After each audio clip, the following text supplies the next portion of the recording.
બનાસકાંઠા સાંસદ ગેનીબેનની ગાડીએ અકસ્માત સર્જ્યો છે। જી હા, પાલનપુર ડીસા હાઈવે પર કુશકલ પાટિયા નજીક દુર્ઘટના સર્જાઈ છે। યુવકને ટક્કર મારીને ગાડી જતી રહી હોવાનો આરોપ લગાવવામાં આવ્યો છે। ગાડીમાં સાંસદ અને અન્ય લોકો હાજર હોવાનો આરોપ લગાવવામાં આવ્યો છે। ઇજાગ્રસ્ત યુવકને હોસ્પિટલમાં દાખલ કરવામાં આવ્યો છે।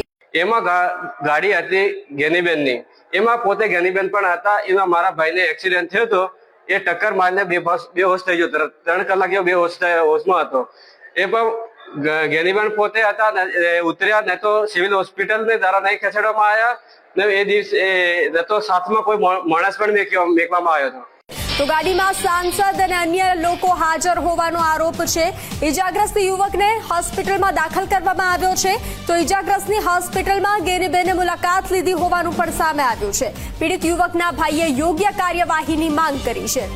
પછી બીજા દિવસે આવ્યા તો નહીં તો ટ્રીટમેન્ટ એ લોકોને શરૂ કરવાઈ। આજે આયા પણ લેખીને મળીને જતા રહ્યા હતા। એને કઈ કાર્યવાહી કરી નહીં।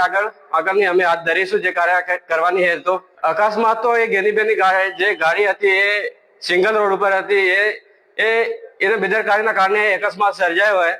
એ અમે જોઈ તો છોકરાને પણ વિડીયો પણ બનાવ્યો તો ગેનીબેને વિડીયો પણ એ લોકોને ડિલીટ કરાયા, ફોટા પણ ડિલીટ કરાયા ઉતરીને, એવું કહેવામાં આવે છે।